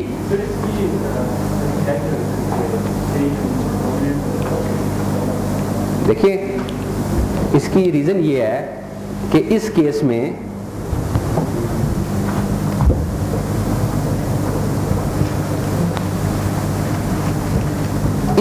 में कौन सी फीडबैक है, या कोई फीडबैक है या नहीं है?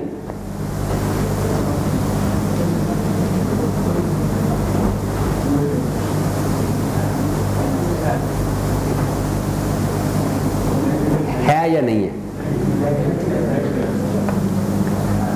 आप बताओ। फीडबैक क्या होता है? फीडबैक, हाँ, आउटपुट उठाएं और इनपुट वापस दे दें। यहां से आउटपुट और इनपुट के दरमियान कोई कनेक्शन नजर आ रहा है आपको? ये आउटपुट है, इस आउटपुट से कोई कनेक्शन यहां से यहां तक या यहां से यहां तक नजर आ रहा है? नहीं आ रहा, तो there is no feedback. Feedback ही कोई नहीं तो हम पॉजिटिव नेगेटिव की क्या बात करें? क्लियर? हाँ मौलाना, क्लियर? हाँ, इसमें कोई फीडबैक नहीं है। पॉजिटिव फीडबैक नेगेटिव फीडबैक वहां नजर आ रही है। फीडबैक, फीड कर दो, बैक वापस। No feedback. Now to answer your question, no feedback में इसका बिहेवियर क्या है? Is it working as an amplifier और is it working more like positive feedback? The person who asked the question.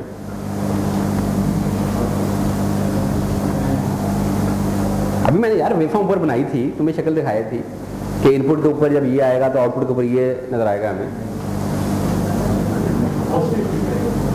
हाँ, क्योंकि इसकी आउटपुट आपने देखा था कि ये ठक करके सैचुरेट कर देता है ऊपर, फिर नीचे सैचुरेट कर देता है, तो आउटपुट शक्ल इनपुट से रिजेंबल कर ही नहीं रही थी। इसलिए by default because of a very high gain, इसको जब हमने कोई फीडबैक नहीं दी तो इसका गेन वैसे ही बहुत हाई है, और जब हम पॉजिटिव फीडबैक देते हैं तो गेन मजीद हाई हो जाता है।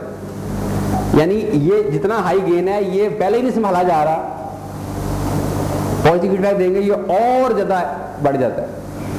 एम्पलीफायर बनाना है तो हमें गेन कम करना पड़ेगा, क्लोज लूप गेन, और उसके लिए नेगेटिव फीडबैक देनी पड़ेगी।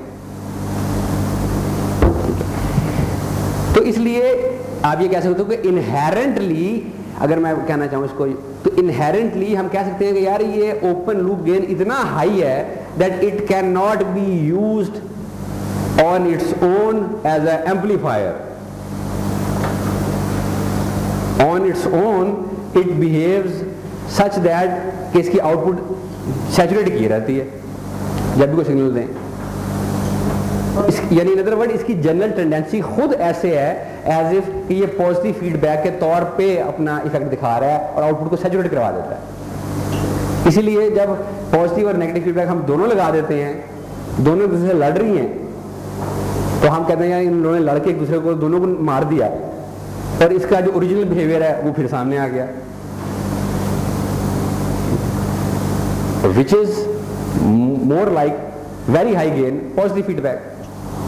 तो इसीलिए अगर दोनों फीडबैक लगी भी हो तब भी पॉजिटिव फीडबैक डोमिनेट कर जाती है, क्योंकि जब कोई फीडबैक भी ना हो तो इसका अपना बिहेवियर ऐसे ही है जैसे पॉजिटिव फीडबैक है। जी हाँ, लेकिन इनपुट माइक्रो वोल्ट में रखना है भी तो एक कमाल है ना। यानी आपका छोटे से छोटा सिग्नल भी जो आप कुछ भी ना लगाएं, इसको खाली छोड़ दें, ऐसे ये तार खाली छोड़ दें, आप देखेंगे ये हवा में से जो सिग्नल होते हैं, जो आपके मोबाइल के सिग्नल, टीवी के सिग्नल, रेडियो के, इनको पिक कर रहा होगा, और इसकी आउटपुट आप देखेंगे या प्लस पे बैठी होगी या माइनस पे बैठी होगी या यूं कर रही होगी।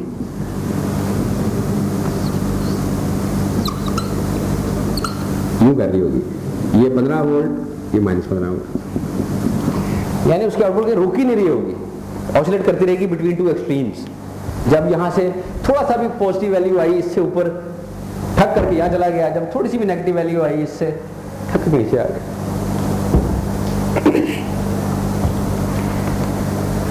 तो ये रूल आप ध्यान में रख लें, इन पे हम बाद में मजीद गाइडिंग प्रिंसिपल लेके अपने ये आगे चलेंगे कि इन सर्किट का एनालिसिस कैसे करते हैं। पहला डिसीजन ये लेना है कि यार इसे पॉजिटिव फीडबैक है नेगेटिव फीडबैक है। अगर पॉजिटिव फीडबैक है तो एनालिसिस एक तरह से किया जाएगा, कंसिडरिंग कि इसकी आउटपुट दो ही लेवल हो सकते हैं, या प्लस वीसीसी के पास या माइनस वीसीसी, सैचुरेट की रहेगी हमेशा आउटपुट, इसके आउटपुट के ऊपर कोई और शेप नहीं आ सकती, कोई और सिग्नल नहीं आ सकता। अगर नेगेटिव फीडबैक होगी तो फिर हम कहेंगे कि यार बेसिकली इसको गेन रिड्यूस कर दिया गया है and it is acting as amplifier. तो जब हम एज एम्पलीफायर का एनालिसिस करने लगेंगे तो हम हमेशा ये फैक्टर ध्यान में रखेंगे कि इन दो पॉइंट्स के दरमियान वोल्टेज डिफरेंस 0 है, यानी जो वोल्टेज यहाँ है वही ऑलमोस्ट यहाँ है। ये हमारे एनालिसिस की बेसिक की होगी। अच्छा, अब यहाँ पे जैसे मैंने आपको बना के दिखाया, जब हमने इसको कोई भी फीडबैक नहीं दी because of high gain, positive terminal के ऊपर अगर थोड़ी सी भी वोल्टेज ऊपर जाएगी तो आउटपुट कहां चली जाएगी? पॉजिटिव साइड के ऊपर प्लस वीसीसी तक। अगर यहां पे थोड़ी सी भी नेगेटिव वोल्टेज आएगी तो ईडी आपकी नेगेटिव हो जाएगी। जब उस नेगेटिव ईडी को मल्टीप्लाई करेंगे आप 1,00,000 से तो आउटपुट वोल्टेज नेगेटिव डायरेक्शन में मैक्सिमम पे चली जाएगी। ठीक है, नाउ कीप इन माइंड मैं पॉजिटिव इनपुट की बात कर रहा हूं, positive input terminal.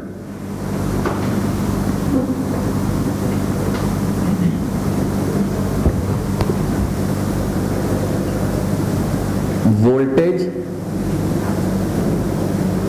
Slightly positive then the other voltage. Output को क्या होगा? Output will go to maximum positive voltage, maximum positive level. ठक करके पकड़ा। अगर वोल्टेज स्लाइटली नेगेटिव हो जाएगी, यानी इससे थोड़ी सी नीचे चली जाएगी, तो यहां पे तो 0 वोल्ट है ना, यहां पे अगर थोड़ी सी नेगेटिव चली जाएगी तो आउटपुट को क्या होगा?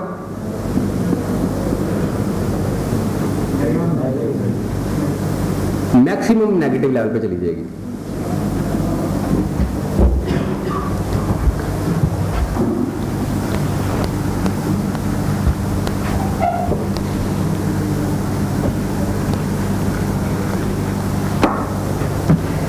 अच्छा, अब ये करते हैं, इस पॉजिटिव को ग्राउंड कर देते हैं 0 वोल्ट देते हैं पॉजिटिव पे, नेगेटिव पे वीन अप्लाई करते हैं और यहां से आउटपुट लेते हैं। अब इनपुट हम अप्लाई कर रहे हैं नेगेटिव इनपुट टर्मिनल पे।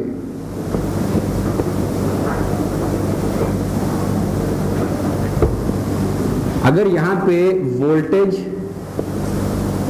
स्लाइटली पॉजिटिव में अप्लाई करूं, यहां 0 है, यहां पे मैं फ्यू माइक्रो वोल्ट अप्लाई कर दूं प्लस, आउटपुट क्या होगी?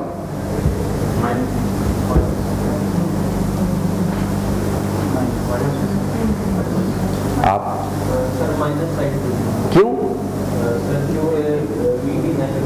ईडी नेगेटिव आएगा ना। ईडी जो था वो था this voltage minus this voltage, ये 0 है, माइनस यहाँ पे पॉजिटिव वैल्यू दे दी तो ईडी की वैल्यू नेगेटिव हो जाएगी, मल्टीप्लाई करके गेन से तो मैक्सिमम नेगेटिव, तो ये आपको देगा maximum negative level at output. और ऑन द अदर हैंड अगर वोल्टेज स्लाइटली नेगेटिव अप्लाई करूं यहां पे तो चूंकि ईडी की वैल्यू पॉजिटिव हो जाएगी तो आपको मैक्सिमम पॉजिटिव लेवल मिल जाएगा एट आउटपुट।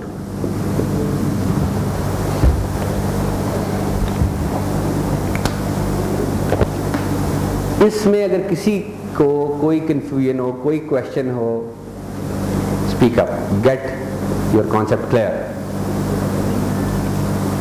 बेसिक सी चीज़ है लेकिन ये वाकई इतनी बेसिक है कि ये कंसेप्ट सही ना हुआ तो हम आगे नहीं चल सकते। हम बेसिकली क्या कर रहे हैं, सिर्फ ईडी की वैल्यू देख लेते हैं, क्योंकि जो मैंने फंक्शनल ब्लॉक डायग्राम बनाई थी अगर आप ध्यान में रखो तो बेसिकली ये सिर्फ ये करता है कि ईडी को जो डिफरेंशियल वोल्टेज है उसको गेन से मल्टीप्लाई करके आउटपुट निकाल देता है।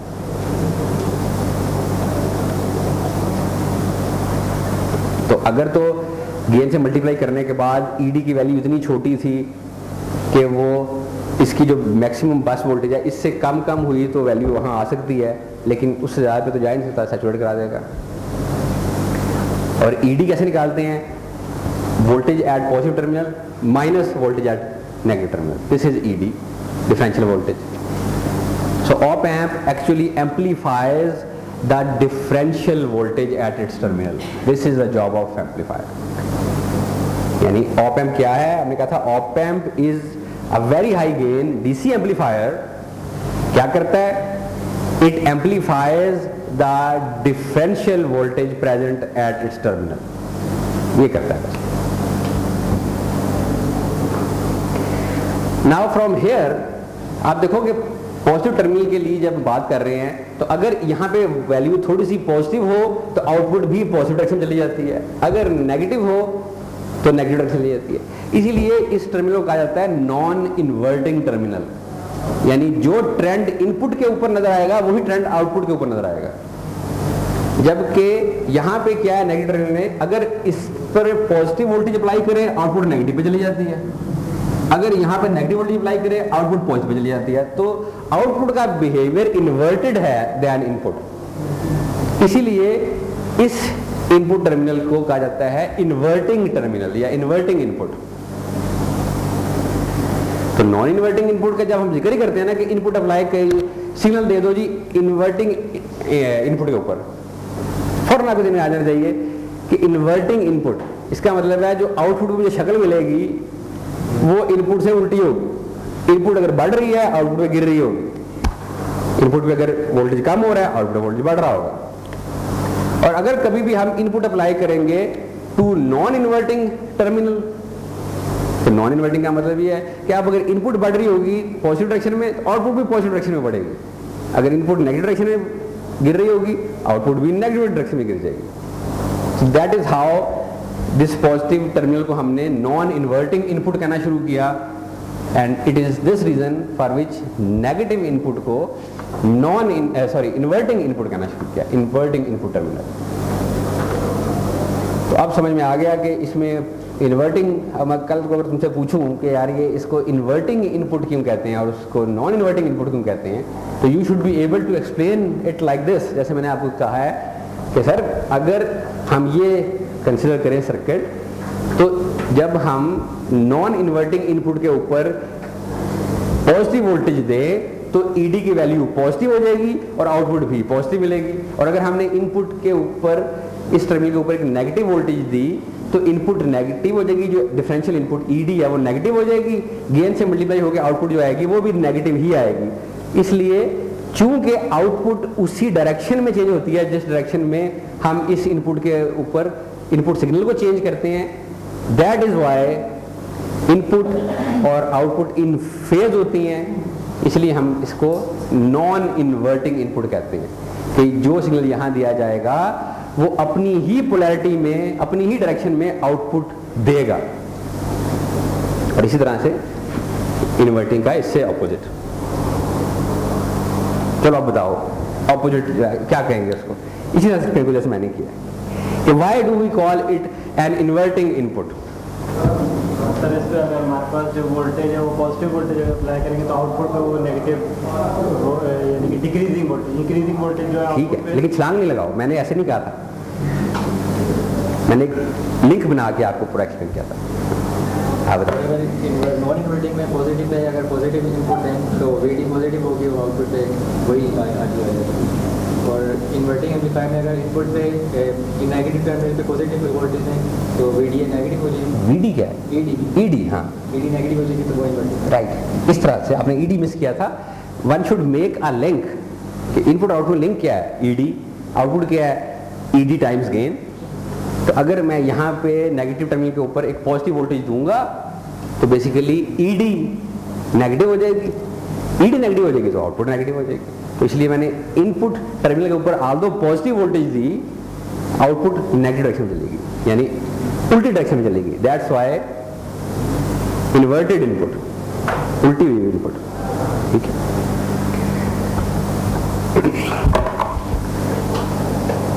अच्छा अब कपल ऑफ थिंग्स, कल से इंशाल्लाह आपकी लैब्स भी होगी, आज लैब नहीं होगी, आज ये सिर्फ ऑप एम्प से इंट्रोडक्शन था, कुछ बेसिक टर्मिनोलॉजी थी, क्यों इसको इन्वर्टिंग इनपुट कहते हैं, क्यों इसको नॉन इन्वर्टिंग इनपुट कहते हैं, सिंबल क्या है इसका, 5 इंपॉर्टेंट टर्मिनल, 2 सप्लाई के, 1 आउटपुट, 2 इनपुट, फंक्शनल डायग्राम के basically op amp is a high gain DC amplifier which amplifies a differential input signal applied to its input terminals और आपको output दे देता है। Output can not go more than the real values in fact they even can not go close to real values, उससे थोड़ा सा 1-1.5 volt नीचे ही रहती हैं। पॉजिटिव फीडबैक किसे कहते हैं, नेगेटिव फीडबैक किसे कहते हैं, फीडबैक किसे कहते हैं। पॉजिटिव फीडबैक जब करेगी सर्किट एनालिसिस का एक तरीका होगा और उसका इफेक्ट क्या होगा कि आउटपुट जो है उसके पास आउटपुट हमेशा सैचुरेशन लेवल पे होगी, या पॉजिटिव सैचुरेशन लेवल पे या नेगेटिव सैचुरेशन लेवल पे। अगर it is going to be a negative feedback then it means overall gain आपने रिड्यूस कर दिया है। It is going to act as an amplifier, जब हम एम्पलीफायर के तौर पे उसको ऑपरेट कर रहे होंगे उस वक्त ईडी क्लोज टू जीरो होती है, which is almost zero. Only then it can behave as an amplifier, which means, what does it mean to be an amplifier? It means कि जो आउटपुट सिग्नल है उसकी शेप इनपुट सिग्नल की shape जैसी होती है, इनमें फर्क नहीं होता। एम्पलीफायर सिर्फ वोल्टेज लेवल इनपुट का बढ़ा देता है, उसकी शेप डिस्टॉर्ट नहीं करता। जबकि जब आप सैचुरेशन में चले जाते हैं तो शेप डिस्टॉर्ट हो जाती है, ठीक है जी। और अगर दोनों लगी हुई फीडबैक तो बेसिकली पॉजिटिव फीडबैक डोमिनेट करती है और उसका ओवरऑल बिहेवियर ऐसे होता है जैसे पॉजिटिव फीडबैक है, यानी आउटपुट या प्लस सैचुरेशन लेवल पर रहेगी या माइनस सैचुरेशन लेवल पर रहेगी और उसके ऊपर कोई आपको सिग्नल एम्पलीफिकेशन वाला फैक्टर नज़र नहीं आता। ये रख लिया ओवरऑल फिगर। ये मैंने आपको एक उसकी जनरल ओवरऑल व्यू देने के लिए उसका इंटरनल सर्किट दिखा दिया कि इंटरनल सर्किट बड़ा कॉम्प्लिकेटेड है, लेकिन हमारा एज अ ऑब्जेक्टिव जो है वो ये है टू शो यू, एंड इंशाल्लाह अगर आप लोग थोड़ा सा साथ साथ चलते रहे तो you will see after 2 weeks के ये सर्किट आपके लिए कोई मैजिक नहीं रहेगा anymore. Any op amp circuit you will be able to analyse, you will able to see कि ये क्या करता है, कैसे काम करता है। आल्दो आपको ये बिल्कुल नहीं पता होगा कि अंदर सर्किट बना हुआ है इतना कॉम्प्लिकेटेड है, ये काम कैसे करता है, लेकिन यही इसके डिज़ाइनर्स का कमाल है जिन्होंने ऑप एम्प बनाया कि अब आपको इसके अंदर घुसने की ज़रूरत नहीं है, सिर्फ आप इन 5 टर्मिनल से देखते हुए और जो मैंने आपको बोर्ड चीज़ें बताई हैं इनसे आप एनालाइज कर लेंगे कि ये सर्किट क्या करता है और कैसे करता है। और फिर ऑफ कोर्स जब आपको वो समझ में आ जाती है then you know how to design a circuit using op amp. उसमें जो ये मैंने आपको बता दिया था कि कुछ ऑप एम्प होते हैं जो बाईफेट ऑप एम्प कहलाते हैं, वो होते हैं जिनकी इनपुट के ऊपर बेसिकली मॉसफेट्स लगे होते हैं और उसका इफेक्ट क्या होता है कि मॉसफेट इनपुट रेजिस्टेंस बढ़ा देते हैं। आइडियल वो होगा जिसकी इनपुट इम्पीडेंस इन्फिनिटी हो, 741 की इन्फिनिटी नहीं है, 1 मैग है। अगर आपको 1 मैग भी वैसे काफ़ी हाई है, लेकिन अगर इससे भी हाई चाहिए हो तो फिर बाईफेट वाले ऑप एम्प जिसमें LF351 इज़ 1 चिप, 15-20 रुपए की 25 रुपए की चिप आती है। ये इसके अंदर 4 ऑप एम्प्स हैं, ये है जिसकी इनपुट इम्पीडेंस हाई है। इसी तरह बाज़ ऑप एम्प हैं जिनके आउटपुट स्टेज के ऊपर बजाय पीजेटी के सीमोस लगे होते हैं और वो जब सैचुरेट करते हैं तो उनका आउटपुट लेवल जो है वो रियल वोल्टेज के पास पहुंच जाता है। जनरली जितने भी ऑप एम्प्स हैं वो बने होते हैं पॉजिटिव और नेगेटिव सप्लाई दे के चलने के लिए, इन्हें हम डुअल सप्लाई ऑप एम्प कहते हैं। डुअल सप्लाई ऑप एम्प्स यानी इनको पॉजिटिव और नेगेटिव दोनों सिग्नल चाहिए। बाज़ ऑप एम्प ऐसे होते हैं जो सिंगल सप्लाई ऑप एम्प होते हैं जिसमें आप यहाँ पे प्लस लगा देंगे और यहाँ पे ग्राउंड लगा देंगे। वो स्पेशली बनाए जाते हैं, उनका सर्किट इतना सिंपल नहीं होता, उसमें और प्रॉब्लम होती है। और वो ऐसे होते हैं जो कि सिंगल सप्लाई पे भी चल सकते हैं। अब सिंगल सप्लाई पे जो चल सकता है, जो डुअल सप्लाई पे चल सकता है, ऑफ कोर्स डुअल सप्लाई के लिए आपको 2 पावर सप्लाई चाहिए, सिंगल सप्लाई के लिए 1 पावर सप्लाई चाहिए। तो भाई क्या फ़ायदा, मुझे फ़ायदा होना चाहिए ना। सिंगल सप्लाई आने का फ़ायदा ये है कि मुझे एक सप्लाई कम इस्तेमाल करनी पड़ेगी। जैसे कि जो भी सर्किट आपके पोर्टेबल आपके रेडियो में, मोबाइल में, गाड़ी में लगे होते हैं वो सब बैटरी से चल रहे होते हैं, तो वहाँ तो एक ही बैटरी लगी होती है, इसलिए वहाँ पे जो भी सर्किट लगे होंगे वो सारे single supply op amp base होते हैं, डुअल पे बेस नहीं करते। अलबत्ता जो आपने घरों में चलाने हो, टीवी लगाया 220 लगा दी, तो उसके बाद तो आप अंदर से फिर प्लस और माइनस दोनों सप्लाई जनरेट कर सकते हैं, वहाँ पे वो डुअल सप्लाई चल रहे होते हैं। Now the question should come to mind कि जब एक सप्लाई से काम हो सकता था, ऑप एम्प चल सकते हैं, तो डुअल सप्लाई की क्या जरूरत है? क्या फ़ायदा इस ख्वारी करने का, के बजाय एक के अब मैं 2 सप्लाइयाँ लूँ, 2 बैटरियाँ लूँ और फिर ये सप्लाई लेके ऑप एम्प को चलाऊँ। इस ख्वारी का कोई तो फ़ायदा होना चाहिए। यानी एज अ रूल इलेक्ट्रॉनिक्स में भी, ज़िंदगी में भी इंसान की कुछ पाने के लिए कुछ खोना पड़ता है। There is always a trade off. अगर आपको यहाँ ख्वारी करनी पड़ रही है, एक और बैटरी लेनी पड़ रही है ताकि आप प्लस और माइनस सप्लाई लें और फिर ऑप एम्प को चलाएं, बनिस्बत इसके कि आप एक ही सप्लाई से ऑप एम्प को चला लें, तो इस ख्वारी का कोई तो बेनिफिट होगा। ये नहीं हो सकता कि बस ये ख्वारी किया है, फ़ायदा कोई नहीं। अगर ख्वारी की है, कुछ खोया है, कोई कॉस्ट पे की है, तो कोई बेनिफिट भी जरूर मिल रहा होगा इसका, जो कि सिंगल सप्लाई ऑप एम्प में नहीं मिलेगा। वो क्या है, I leave it to you to explore, और आपको हम लैब में उसको डिमॉन्स्ट्रेट करने की कोशिश करेंगे ताकि आपको ये अप्रिसिएशन आए कि क्यों सिंगल सप्लाई ऑप एम्प की बजाय डुअल सप्लाई ऑप एम्प मोर वर्सेटाइल है। लेकिन हाँ, जहाँ कहीं मजबूरी आ गई, गाड़ी के लिए सर्किट बनाना है, तो वहाँ मैं सिंगल सप्लाई ऑप एम्प ही इस्तेमाल कर लूँगा, नोइंग इट्स लिमिटेशन, कि मुझे क्या इसमें प्रॉब्लम आएगी, और उसको फिर मैं किस तरह से कान घुमा के पकड़ूंगा और उस प्रॉब्लम को रिजॉल्व करूँगा। सो that is what you should keep in mind. कल इंशाल्लाह हम फिर चलेंगे और मैं इसी कॉन्सेप्ट के साथ इसको आगे लेके चलेंगे। जी सेपरेट कर दिया? अच्छा रहने दो यार, ये हो गया सेपरेट, यहाँ नहीं पहुँचा बात, जाने दो यार इसको भी जाने। तो इंशाल्लाह ताला आई एम होपफुल कि it will be beneficial for those जिन्होंने डिटेल से ऑप एम्प पिछले सेमेस्टर में नहीं पढ़ सके थे, और जिन्होंने पढ़ा था आई एम क्वाइट कॉन्फिडेंट कि उनके लिए भी ये एक डिफरेंट चीज़ साबित होगा। विल सी आफ्टर 2 वीक्स कि क्या राय है। क्वेश्चन? अच्छा,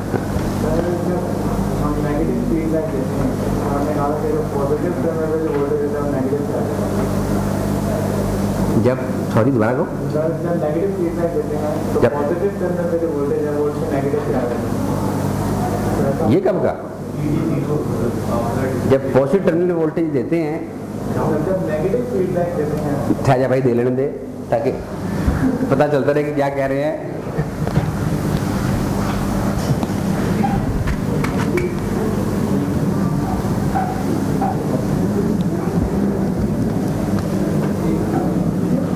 ये आउटपुट है, जब हम इसकी फीडबैक देनी है तो हमने पोटेंशियल डिवाइडर लगाया और ये जब नेगेटिव में दे दिया, नेगेटिव में दे दिया, ये नेगेटिव फीडबैक हो गई। अब बताएं पॉजिटिव ग्राउंड है, नेगेटिव से पॉजिटिव ग्राउंड मैंने तो नहीं कहा। अच्छा, आप कह रहे हैं कि इस सिचुएशन में अब अगर मैं यहाँ पे इसको ये दे दूँ, एक मिनट, पॉजिटिव को मैंने ग्राउंड या 0 वोल्ट दे दिए और ये नेगेटिव फीडबैक दी हुई है, ये कहना चाह रहे हैं आप? हाँ जी, अब हाँ जी, क्योंकि ये नेगेटिव फीडबैक है। नेगेटिव फीडबैक का मतलब है कि ये एज अ एम्पलीफायर काम करने की कोशिश कर रहा है, और मैंने आपको कहा था कि एम्पलीफायर जब काम कर रहा हो तो बेसिकली ईडी ऑलमोस्ट 0 होती है, यानी इन दोनों के दरमियान वोल्टेज डिफरेंस 0 है। Now if we have given a 0 volt here, तो यहाँ पे भी 0 वोल्ट ही आएंगे यार। 0 multiplied by 100, answer is amplify हो रहा है ना? पता नहीं हो रहा, कैसे नहीं हो रहा?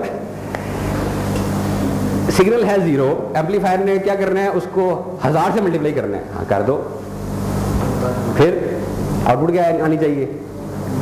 तो आ गई ना, एम्पलीफाई हो गया ना सिग्नल। भाई जब दिया ही नहीं कुछ तो फिर एम्पलीफाई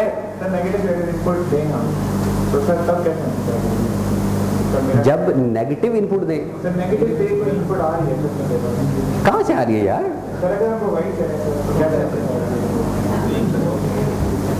कैसे प्रोवाइड करें? मतलब आप कह रहे हो कि यहाँ लगा दें वोल्टेज?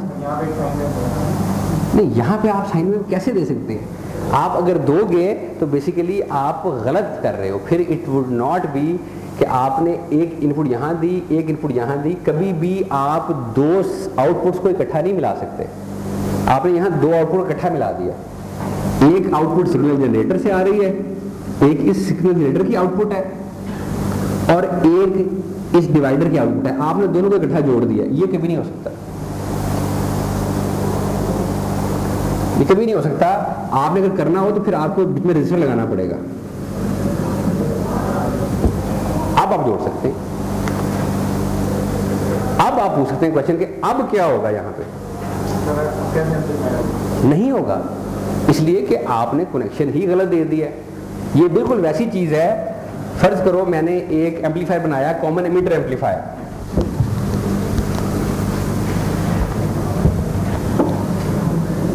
कॉमन एमिटर एम्पलीफायर बड़ा पुराना हमारा,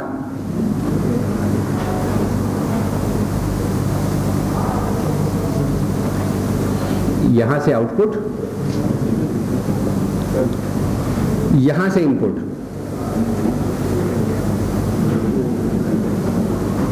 अब आप जो कह रहे हो वो ये कह रहे हो कि ये सिग्नल सोर्स है मेरा, ठीक है। अगर मैं इसको यहां लगा दूं तो एम्पलीफाई करेगा, समझ जाइए ना। अगर मैं इसको यहां लगा दूं एम्पलीफाई करेगा, आउटपुट आएगी?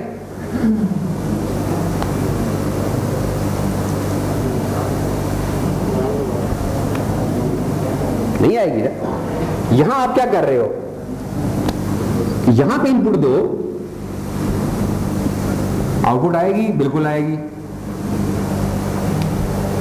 बिल्कुल आएगी आउटपुट। आप कह रहे हो कि नहीं यहां नहीं, यहां तो मैंने ये दिया, इट इज जस्ट लाइक आपने कहा जी यहां तो मैंने इसको ग्राउंड कर दिया, ग्राउंड के ऊपर अप्लाई कर दिया सिग्नल, या मैंने यहीं पे सिग्नल अप्लाई कर दिया, तो आपने सिग्नल ही ग्राउंड कर दिया। एम्पलीफाई नहीं हो सकता। जब आपने यहां ग्राउंड किया तो यहां 0 वोल्ट आ गए, 0 वोल्ट आ गए, इसका मतलब ये भी एक किस्म का ग्राउंड बन गया। इसको हम वर्चुअल ग्राउंड कहते हैं, यानी फिजिकली ये पॉइंट ग्राउंड के साथ कनेक्टेड नहीं है, इसलिए इसको रियल ग्राउंड नहीं कहते, वर्चुअल ग्राउंड कहते हैं। कि जी आल्दो ये ग्राउंड से कनेक्टेड नहीं है, इसके बावजूद इस पर वही वोल्टेज आ गई है जो ग्राउंड की वोल्टेज थी, इसलिए इसको वर्चुअल ग्राउंड कह देते हैं। आप कह रहे हो कि मैं सिग्नल उठा के वर्चुअल ग्राउंड पे दे दूं, इट इज जस्ट लाइक कि आपने सिग्नल उठाया और ग्राउंड पे दे दिया, तो अब आउटपुट तो नहीं आ सकती कुछ भी, जैसे यहां नहीं आ सकती। तो आपको आउटपुट प्रॉपर टर्मिनल पे अप्लाई करेंगे इनपुट के ऊपर, तब वो एम्पलीफाई होगी और आएगी।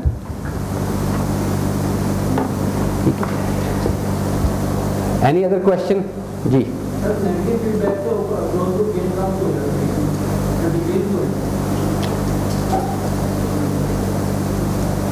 ये क्वेश्चन आपका इंटरेस्टिंग है। इसका जवाब मैं आपको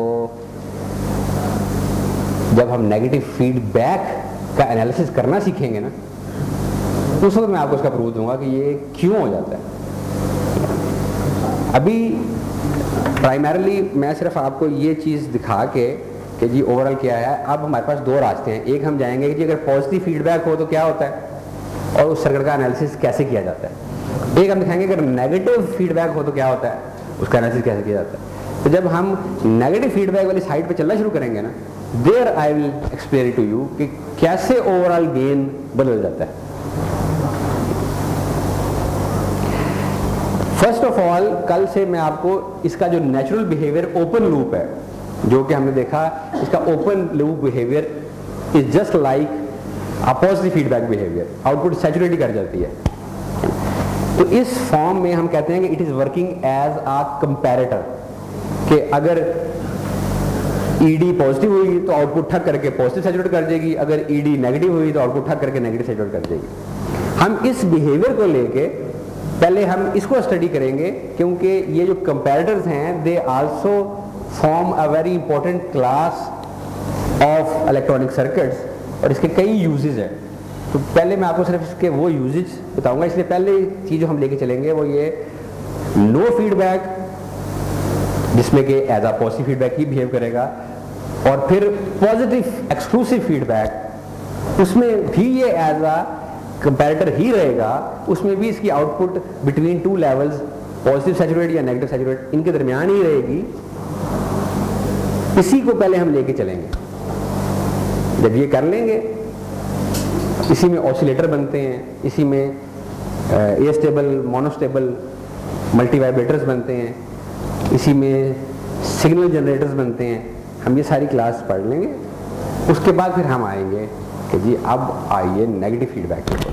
negative feedback is then totally amplifiers. Amplifier उसमें आ जाते हैं, उसमें आपके फिल्टर्स आ जाते हैं, उसमें आपके जो डिफरेंशियल इक्वेशन सॉल्व करनी हो वो आ जाते हैं, उसमें आपने कंट्रोल सिस्टम के कंपनसेटर इंप्लीमेंट करने हो वो आ जाते हैं। ये सारी चीज़ें उस कैटेगरी में आ जाती हैं। तो उसको फिर हम लेटर पार्ट में इस वर्कशॉप की इंशाल्लाह देखेंगे। एनीथिंग एल्स इस साइड से कोई question? Alright then, this is for today. And one more thing कि जो आज हमारी नया बैच आ रहा है, now be more cordial to them. आप मजाक ज़रूर करें but within the limits. I mean, you have to give them an impression that being senior, you are going to cast an example for them. Don't give them a bad example. Give them a good example. Welcome them. Don't harass them. Don't torture them. ठीक है? और कोई ऐसा काम ना करो जिसमें कि कल को कोई इशू बन जाए कि जनाब कोई हमें कंप्लेन आए कि जनाब हमसे कोई पैसे लिए गए या हमसे कोई एक्सट्रीम क्रॉस की गई। Don't do that. Welcome them as younger brothers, younger sisters. उनके साथ थोड़ा सा हंसी मजाक करना है। By all mean do that, not a problem, लेकिन don't cross the limits. Alright, that's it.